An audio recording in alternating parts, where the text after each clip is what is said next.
Three-man front here on this Wednesday. Doug Bell live from Augusta National to give us our annual Masters preview.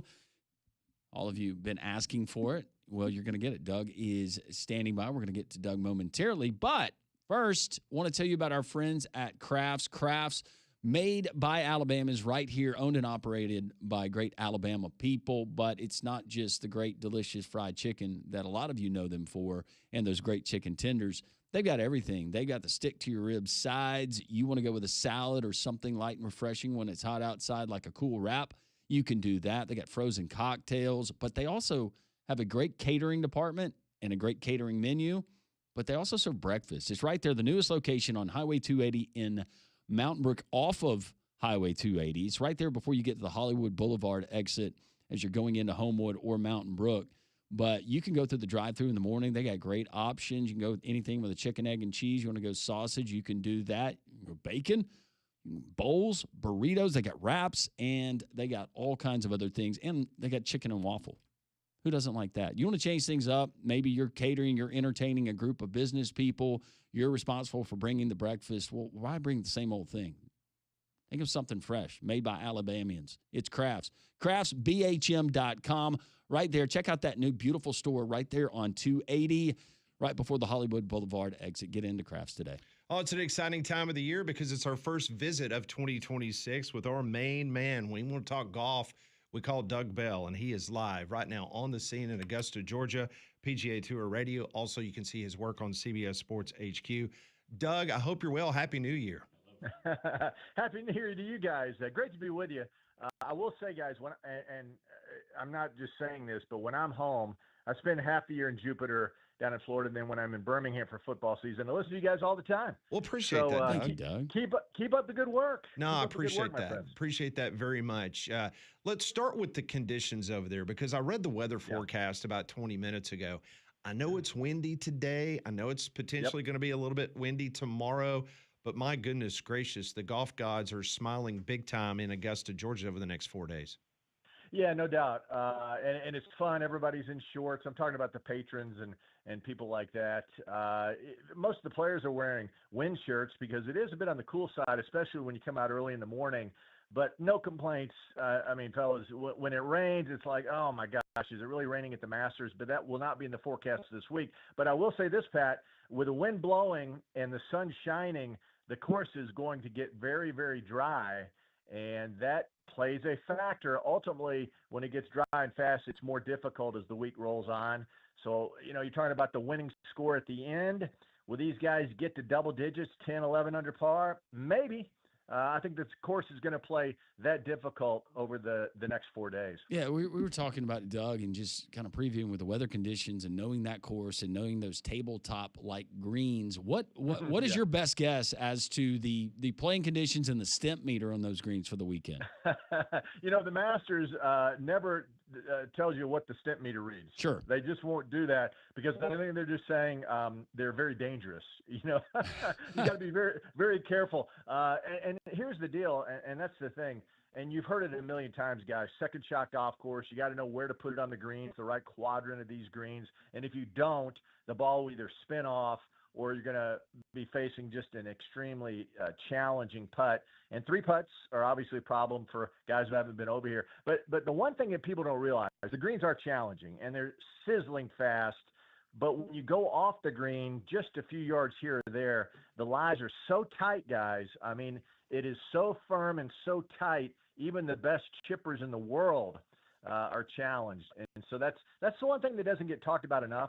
But as I talked to Sepp Straka, by the way, earlier today, and he just said, man, when you miss those greens, you really, really have to concentrate on the next shot to get it up there where you can maybe salvage a par. So, short game. It better be up to par this week, or you're going to really, really struggle. I was talking to Landrum about this on the air last hour, Doug, in regards to this, how important today's practice round is, because I saw the weather forecast and I saw the reports this morning and how it's gusting at times to 20 miles an hour. And then I see tomorrow it's going to be 10 to 15. So if you're a golfer on the course today, you really got to work your game, don't you, in regards to what you're going to have that first round, because it's going to be almost exactly the way it is today, tomorrow.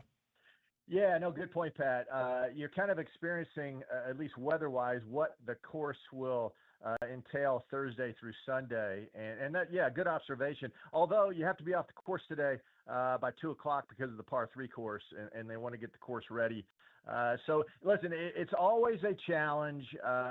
It is still a bomber's paradise. That's why a guy like Bryson DeChambeau, I really believe, has an advantage. The longest hitter in the world.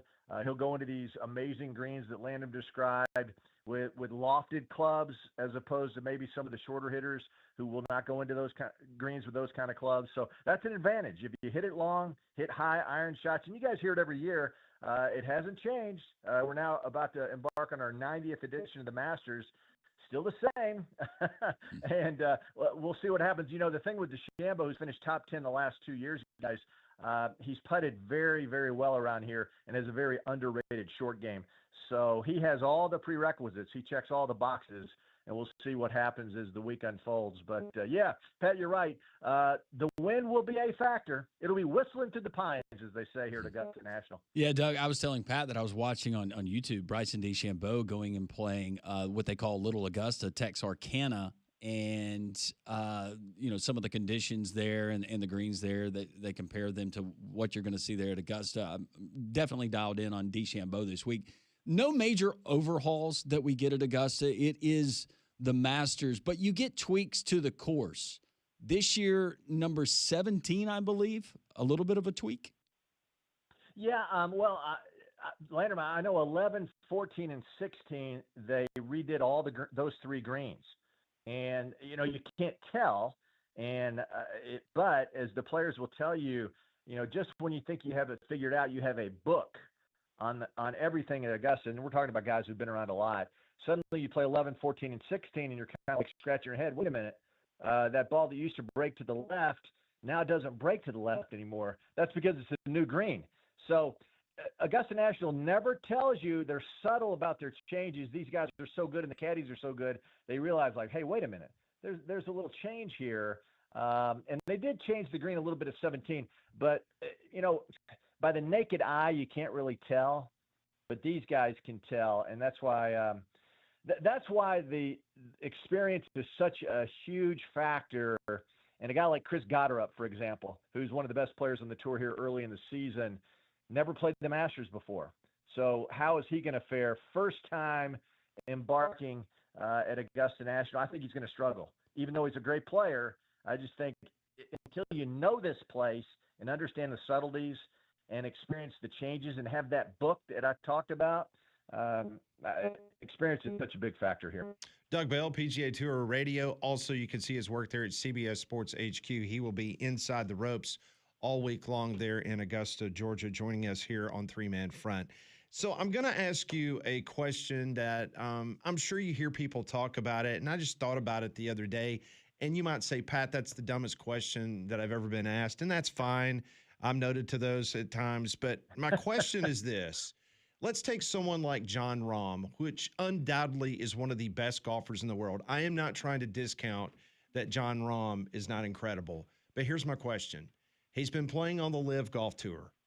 And those those golf courses, based on what I've read, do not come close to what the regular PGA Tour guys play week in and week out. Will that have anything to do whatsoever with Augusta this week, with any of the LIV golfers going up against their PGA Tour brethren? Well, Pat, that's a great question, because that's the one thing I brought up. So it's not dumb. That wasn't dumb. No, that wasn't not dumb. At all. Okay, great. Okay, not cool. At all. I will say this, though. The LIV tournaments are 72 holes, right, as opposed to 54, so you are playing 4 rounds. Bryson won the last 2, by the way, in Australia and South Africa, so he kind of comes in as a hot golfer. Jon Rahm has never – this is funny, kind of tells you about the competition. He's only won a couple of times, but he's never finished outside the top 10 in any LIV tournament that he's played in. Oh, wow. So he's the guy on the LIV tour. But competitively, are they ready to play, in a major championship tournament against a field that predominantly is on the PGA Tour? And I will say, as time rolls on, I think it will have an effect on these guys. I think DeChambeau is so supremely gifted, and the way he goes about it, he's a maniacal practice player and always tinkering with the shafts. And I mean, he's very scientific. So I'm not sure that argument pertains to him because he's so different. But I do think a guy like Rahm, who is a supremely gifted player, past champion at the Masters, a U.S. Open winner, I do think having not played in the PGA Tour and you don't play as much on LIV, I think that does slowly but surely chip away at his game. And the only reason when that olive branch was handed out to Brooks Koepka and Cam Smith and John Rahm and Bryson DeChambeau to come back to the PGA Tour, Koepka's the only one who took it. Rahm did not take it because he makes such an exorbitant amount of money on the LIV Tour. I mean, nobody knows exactly what he makes, but it's somewhere in the neighborhood. He signed a contract about $500 million to play on LIV. So it just didn't make financial sense for him to come back. But I do think as time rolls on, this great player from Spain, he'll be affected by the fact that he doesn't play as many competitive tournaments as the other guys. And on the flip side of that argument, Brooks Koepka comes back on the PGA Tour and struggles early. I mean, it's like, what's going on? Right. But his game has gradually gotten better as he rolls into Augusta. That's why I think Brooks Koepka is a guy to really watch this week. And Rahm, listen, never dispel Rahm. I mean, he's a talented guy. There's no doubt about it. But Pat, to your argument, I agree. I think that's why Patrick Reed wants to get back on the PGA Tour. And he's another guy. So, yeah, good argument, Pat. I like that. No, that was a great question. I'm going to follow up with a really dumb question. So I'll be that guy, I guess. If I was nerding out, which I was late last night after I watched the Braves play a marathon, what stat could I take in trying to predict who will play Augusta well? Is there a particular stat that you look at for this season or a trend that would indicate that this player might perform better than another player, like strokes gained? Landrum, that's a great question. Okay, Come great. on now. Here's the last 10 winners of the Masters have been average age of 32. So somewhere between 27 and 35. That's number one. Okay. Number two, the last 10 winners have all been ranked inside the top 10 of the official World Golf Rankings. Keep that in mind. Okay. And then thirdly, the last 10 winners have played at least 5 Masters and have recorded at least 2 top 10s. Okay. So you have somebody in the prime of their career, 32 years old or right around there. And that's what Rory was last year, a little bit older. Top 10 in the world. Rory was number 2 last year. And then obviously Rory had second place finishes multiple at the Masters. So Landrum, go in and look at that, and who does that point to? And I know you led me to this. That points directly to a guy named Xander Schauffele. Yeah. 32 years old, number 4 in the official World Golf Rankings, tied for 8th last year. In fact, 5 of his 8 Masters appearances, he's finished in the top 10. So if you're checking boxes with that formula, Xander Schauffele is the guy that's going to win this week, the green jacket. All right, so you're always great. And he's 32 years old. Yeah, there you go. He fit in in there. You're always great. I vaguely remember 32, so yeah. You're always great when you come on during these majors, and you always give us a couple of guys that are either playing really well right now that might not be the Vegas guys that would be number 1, number 2, number 3. But according to Doug Bell, give us 2, 3, 4, I don't know, however many you want, guys that you would not be surprised that are in those last 2 groups on Sunday. Well, Jake Knapp is a name that everybody's like, Jake Knapp, he was great earlier this year on the West Coast. He's already recorded 5 top 10s this year on the PGA Tour.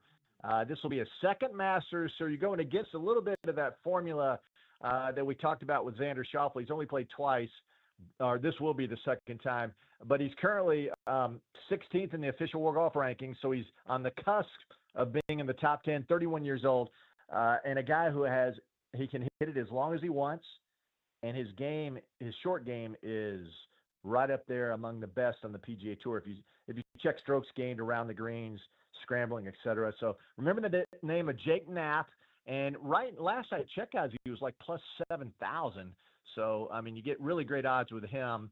The other guy, and this is a guy, obviously a familiar name, and we kind of talked about him earlier, but his odds are way up there. Brooks Koepka, guys. I'm telling you, here's a guy, when he came back out in San Diego, made his return to the PGA Tour, finished dead last in the field in putting. He was awful, switched to the mallet-headed putter, and gradually as the season has gone on, he's notched up 25 spots every tournament. I mean, he was outside the top 250 in putting. Now he's inside the top 50. And before he missed the cut at Houston, he was number one on the PGA Tour, strokes gained, approach shots. He was the best iron player on the PGA Tour. And he's swinging great. He's gotten a lot of positive energy from the crowds when he's been welcomed back on the PGA Tour. And he's a guy, again, he's 35 years old. He's finished second twice the Masters, Brooks Koepka. In 19 when Tiger won, he was the guy who finished second. Could have birdied the last hole and forced a playoff. And then he played with Rahm in 23, the last group, and didn't play particularly well when Rahm won his green jacket. So I know and 5 major championships. I mean, he's a name, right? But a lot of people have kind of dispelled him because he hasn't done a lot of great things like wins so far. But he's a guy. And then another guy, last guy I'll mention, because he lives in Vestavia Hills, Sepp Straka. And you guys, listen, he is 32 years old. He's a guy now who's playing in his 4th Masters. He tied for 16th last year, has some nice wins on the PGA Tour, and he's played on the last 2 winning Ryder Cup teams. And all those guys will tell you the experience you get from those challenging crowds and the atmosphere at the Ryder Cup does you a lot when it comes to now performing in major championships. So Jake Knapp, Sepp Straka, Brooks Koepka. You can get good odds on all those fellas. All right, I was going to ask you about another youngster. Sure. Akshay Bhatia? Yeah, Akshay Bhatia. Now, Bhatia. Here's the deal, right? He's a left-hander, one of 3 in the field. Robert McIntyre from Scotland is the other one, and Brian Harmon from the University of Georgia. You know, he lives in Georgia, won the Open Championship a couple of years ago. Those are the 3 lefties. And remember when Bubba Watson and Phil Mickelson, Yes. Phil has 3 green jackets, Bubba has 2. They won like 5 over a 10-year period, and suddenly all these stories are being written. Wow, Augusta National is a left-hander's golf course. And in a lot of ways, it does set up. 10 is a perfect shot for a lefty. 11 is a perfect shot for a lefty.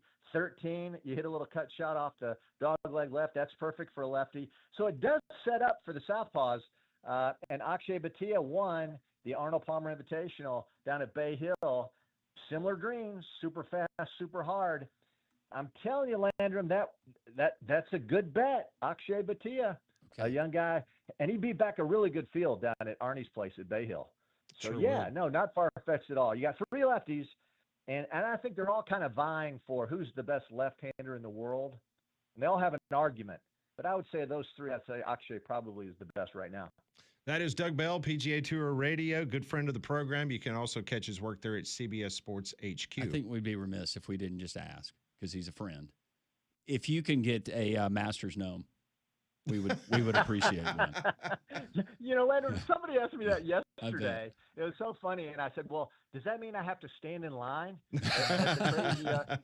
And they said, "Yeah." And I said, "No, I'm not going to stand in line. I don't have that much time." But you know, those things are hot sellers. Let me tell you. Oh, they are. It's a good investment too if you get your hands on one of them. Yeah. Okay. Hey, well, Doug. maybe I'll change my mind. Yeah, maybe so. Hey, Doug, have a great week. It's always wonderful to catch up with you. Thank you so much, Doug. Before you know it, we'll be bothering you again. So we appreciate you. No, give me a call anytime. Appreciate it, guys. Talk to you soon. Thanks, Doug. Doug. Thanks, Doug. That is Doug Bell, best in the business, man. He is he's a great golfer, incredible reporter, great anchor here for many years here in Birmingham. You deserve solutions that are built for you. He was on the Higginbotham hotline. Higginbotham is your one-source solution for insurance, financial, and HR services. What I love is we just throw out random names, and he just starts rattling off bio. It's like talking to Rodney Orr about recruiting. Yeah. Like you named some 8th grader somewhere, and Rodney's got tape on him. You know, oh, yeah, he's going to be a star or whatever the case may be. Bhatia. Yep, Bhatia. Don't take him. Later on in the program, we'll have our Masters draft. We got to unseat Molly. She's got an attitude now. She won the She does. She won the bracket. Yeah, she got a green jacket. She got a green jacket. So Yep. we got to knock her Too down. cool for school. Yeah, Nebraska basketball's back on top of the world. I got to knock her down a peg or two. Yeah, we got to bring her back down to earth. She needs to be shooting over par. Yeah. No, she's on the disabled list. Oh, no. Or I can't say that. It's No, don't. injured list, right? No, just unable to perform Oh, something. okay. All right. More three-man front here on Jocks. Yes.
It is going to be absolutely gorgeous over in Augusta the next few days over the weekend.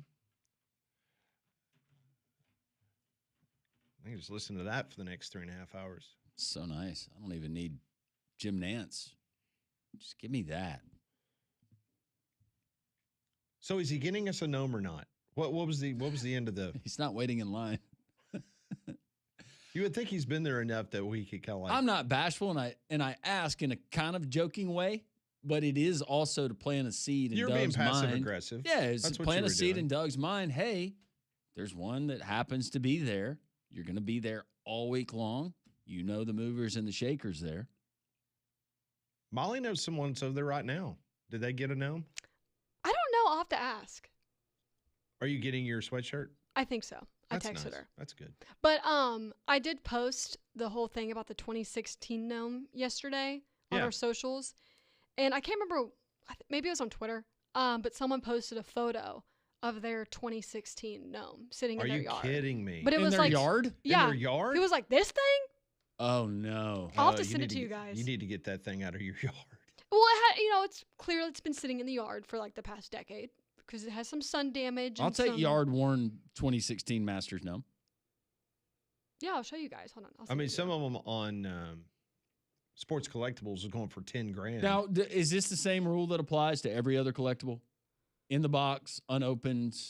Probably. Okay. Probably. Oh, did he delete it? Where it's just the opposite if you want like a game-used football or a game-used baseball uniform. Yeah. Whatever the case may be. It was on TikTok. You mean this thing? He's been living outside. And there he is. Oh, my goodness. Yeah. That's amazing. And then someone also posted a picture of the one from this year with the umbrella that they got. I like that I one. love the one with the I think he's umbrella. so cute. If I had a yard, ugh.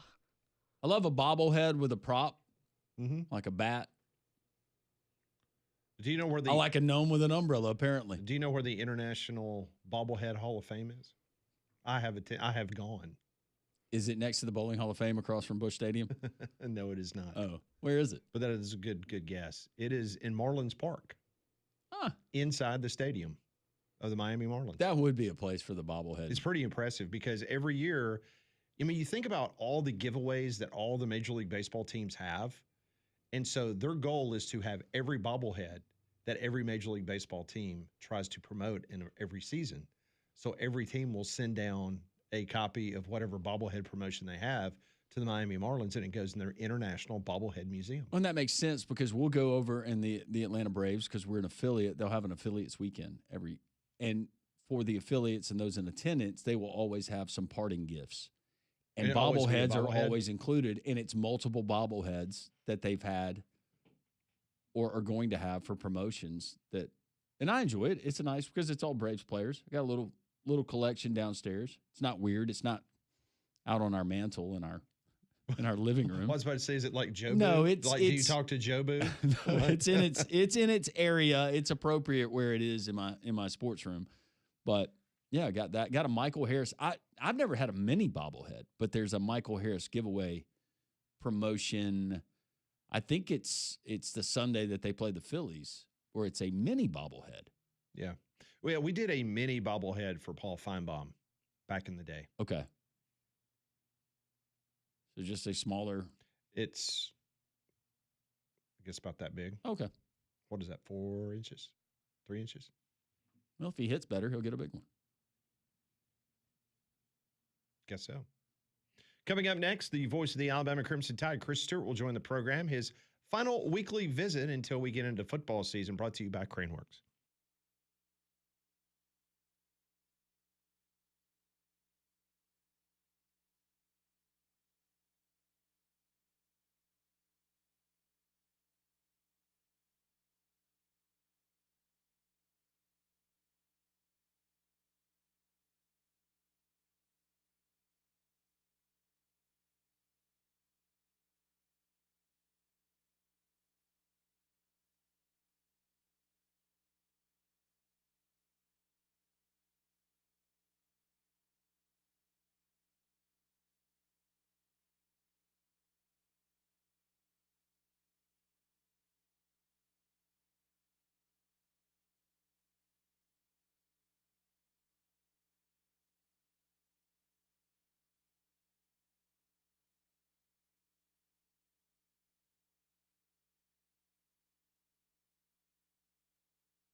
11:32, three-man front as we continue on this Masters Eve. We got the par 3 later on today at Augusta National. Doug Bell joining us live from the hallowed grounds of Augusta National. Gave us everything we need to know about this year's Masters. Any portion of the program can be found there at jocksfm.com and the three-man front podcast. And want to tell you about our friends at EcoView. Now that the warmer weather's here, it's all about energy efficiency. Don't let that AC drift right out of your house. That's money you're losing. Get new windows and doors through our friends at EcoView Windows and Doors, locally family-owned and operated. The owner is Becky Jackson. I met with her and her family, and it's truly a family team there at EcoView. All Alabamians, all born and raised here, but her husband, Brian, handles a lot of the field work. Her son, John, is a part of the team as well, and these are folks that you can trust. They can do the low-cost windows if you want to go that route, or you could go top of the line. But they have a pledge to save you at least 35% on heating and cooling in the first 12 months of installation when you replace all the windows and the doors. They're offering all Jocks listeners free estimates. All you have to do is call 205-564-8480. That's 205-564-8480 to schedule, or go to ecoviewwindows.com. All-inclusive transferable warranty as well. Great family-owned business. Give Becky and her team a call at EcoView Windows. EcoView Windows and Doors. Give them a call, 205-564-8480. Always tell them that Landrum from Jocks sent you. All right, joining us now on the Higginbotham Hotline, brought to you by Craneworks, the voice of the Alabama Crimson Tide, Chris Stewart.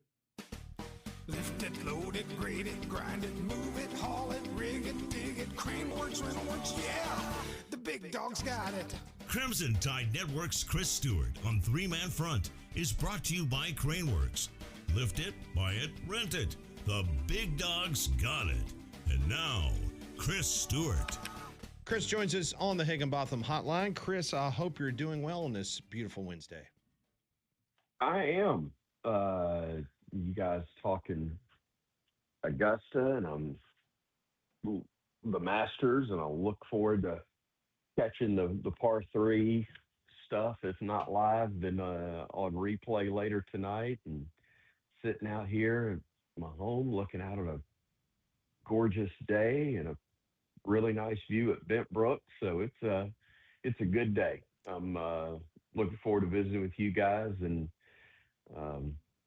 wish I was playing golf right now, but will be tomorrow. So it's good. Things are good. I want to make sure you are not one of the 45% of all college basketball players in the transfer portal. You are good to go right now, right?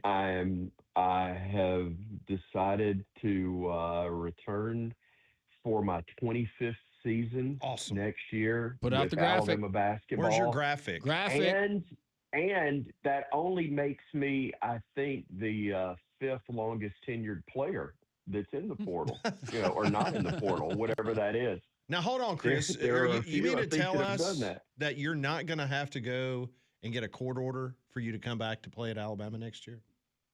Look, it's amazing. Well, you never know. It's a long year, but it's amazing that I'm allowed to do it, period. But yeah, I don't think I'm going to go and get a request for another year. So I think I'm good. Is it a formality now for most players just to go ahead and put their name in the portal? Man, I don't know.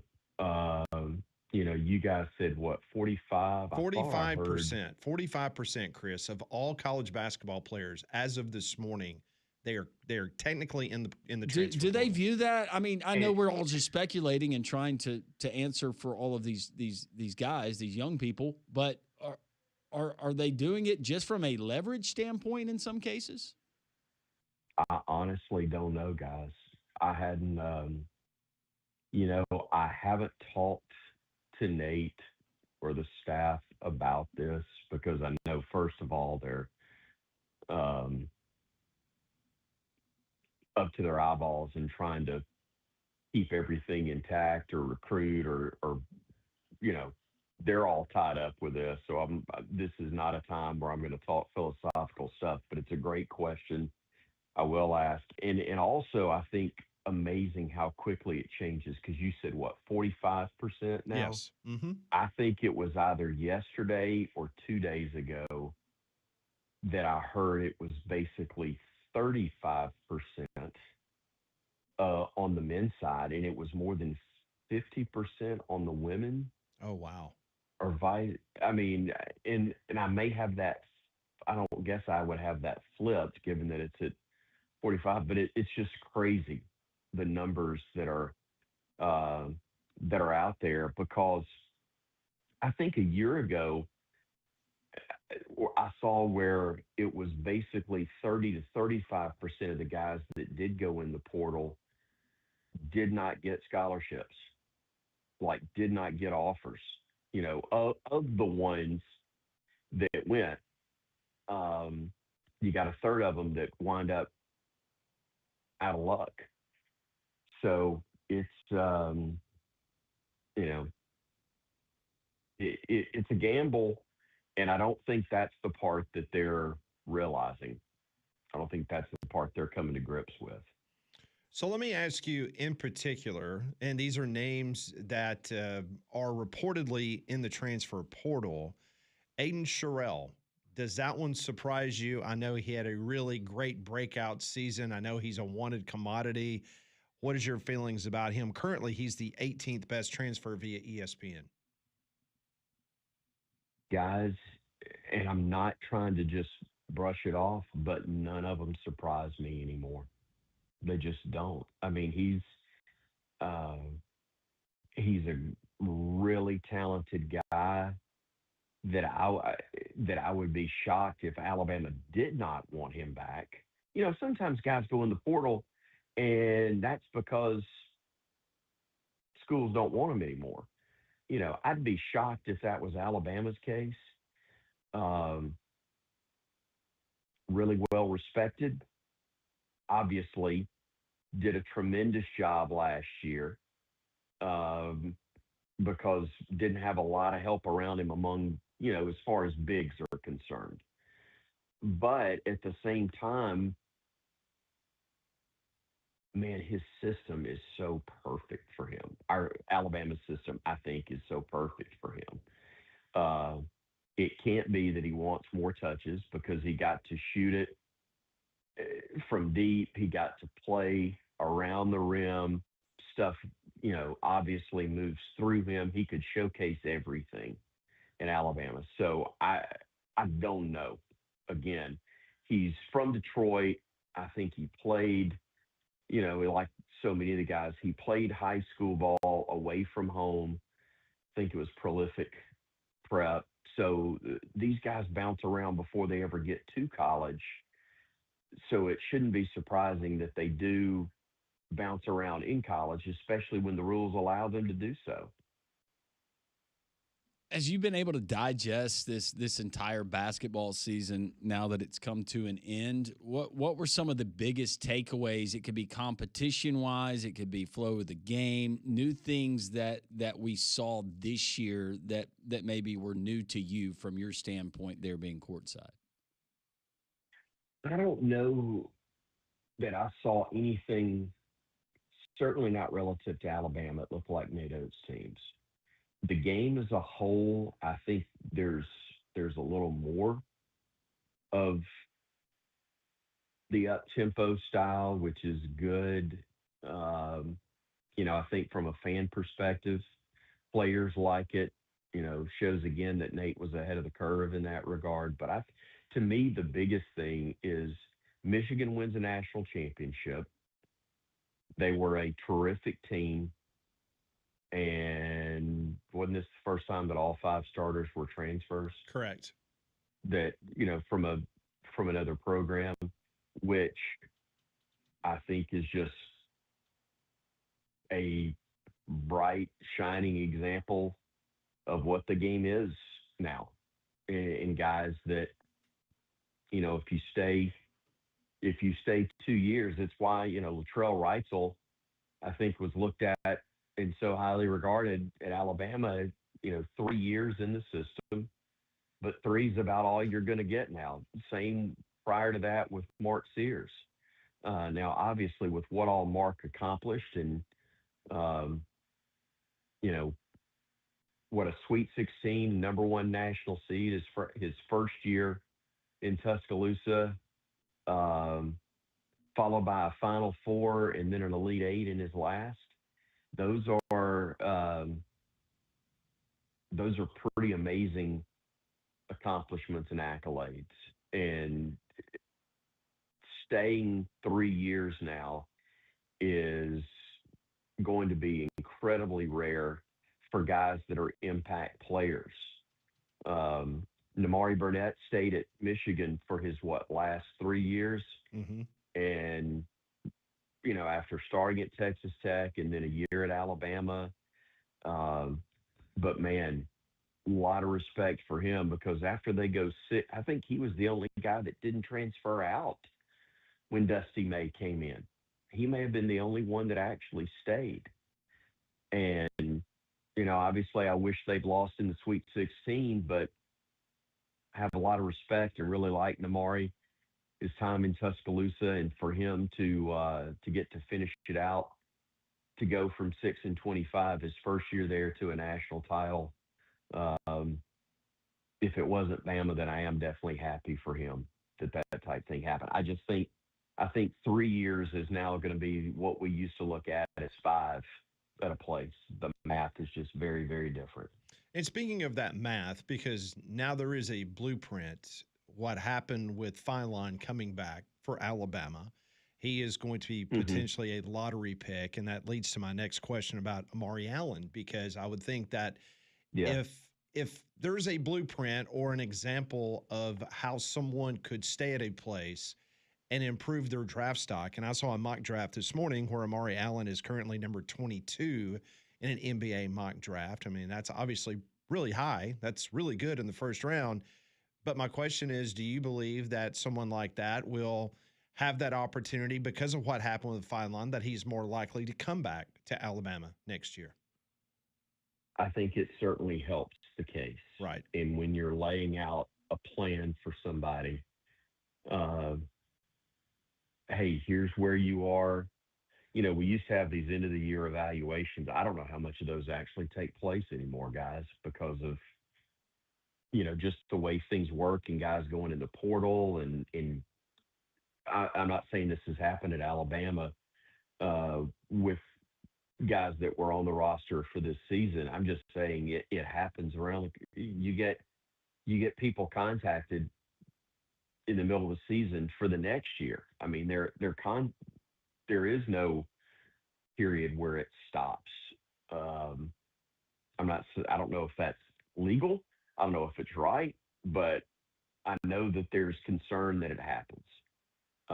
So I don't know if there's time for end of year evaluations. I'm sure at some form, some level for the guys that are still around, it does take place.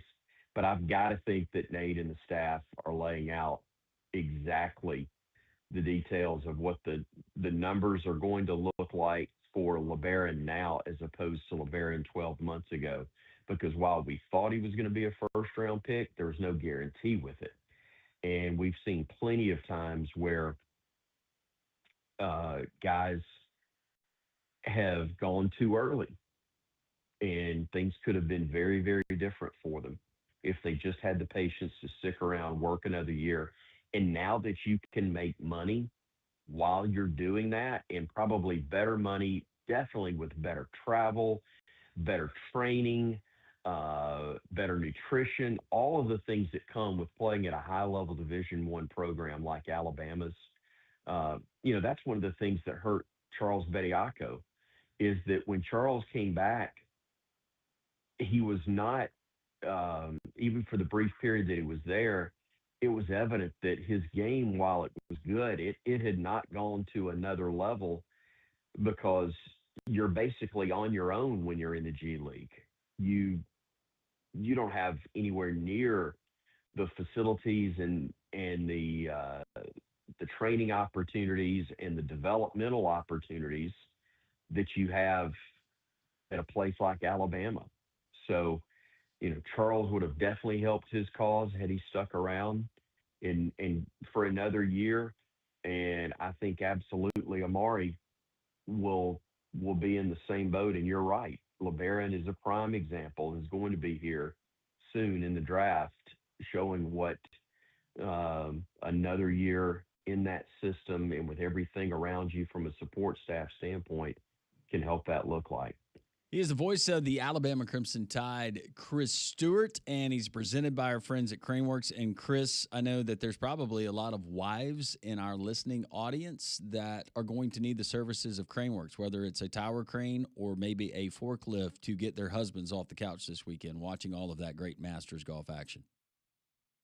The biggest thing is just call Wasteworks. It's time to clean out. It's soon, and you got Craneworks, you got Rental Works, and you've also got Wasteworks that we tell you about, which is a Craneworks company that provides roll-off dumpster rentals in Birmingham and the surrounding area.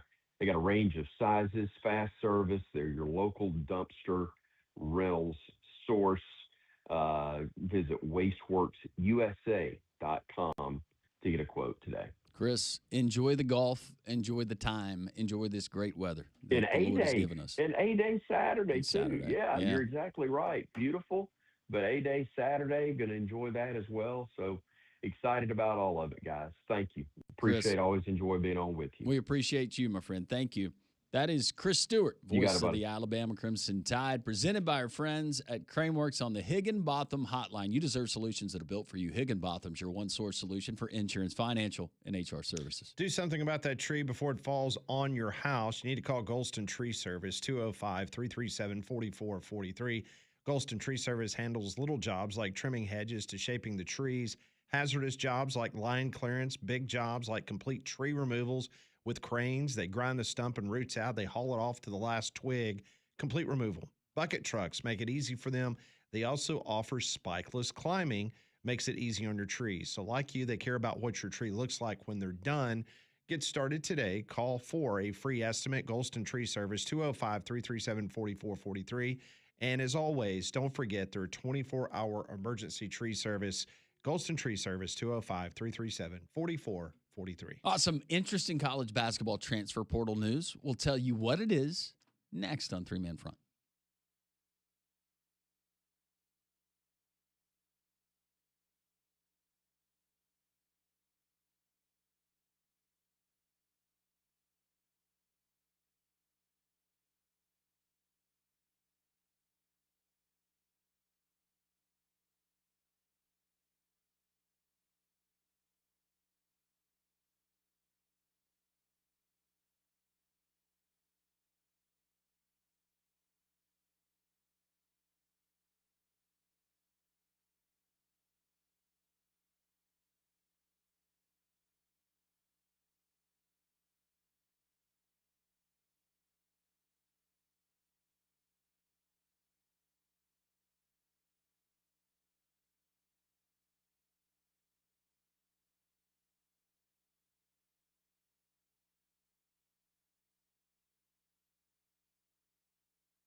11:53, three-man front as we continue. We got a little bit of transfer portal news that I know that if you listen to the show and you listen to it throughout this college basketball season, this name will resonate with you.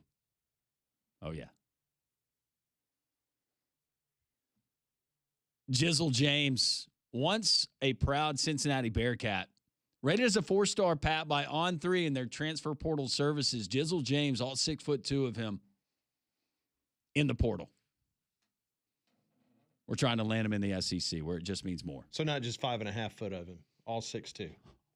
All 6'2". That is correct. Yep. Jizzle James is in the portal. There is your portal news. I hope he comes to the SEC. I do too. Gets a little closer to home. He's the son of Edgerrin James, former Miami and NFL running back. But yeah, Jizzle is there. You know, you and I have been watching during commercial breaks. We have a bank of televisions in our studio that we have access to watch different networks. And I assume this is on one of the streaming deals. It was the Alabama-South Carolina football game. And you and I both remarked, what a terrible football game that was. That wasn't good. I mean, it was so bad. And also, South Carolina, they make the argument probably should have won this game, especially being at home. But they beat the crap out of Ty Simpson. You wonder why Ty Simpson lost like 25 pounds at the end of the season and had no lower intestines? I mean, he got the hits that killed. he took in this game. Repeatedly killed. It was amazing. Right now, 9:31 to go in the fourth quarter. Bama down 22-14. Doesn't look good. No. I just got a feeling, Landrum, they're going to make a comeback. If they had lost this game, does Kalen DeBoer get fired? I think he's done. If he loses this game, Landrum, he's gone. We'll update you on Alabama, South Carolina as we continue the 12 o'clock.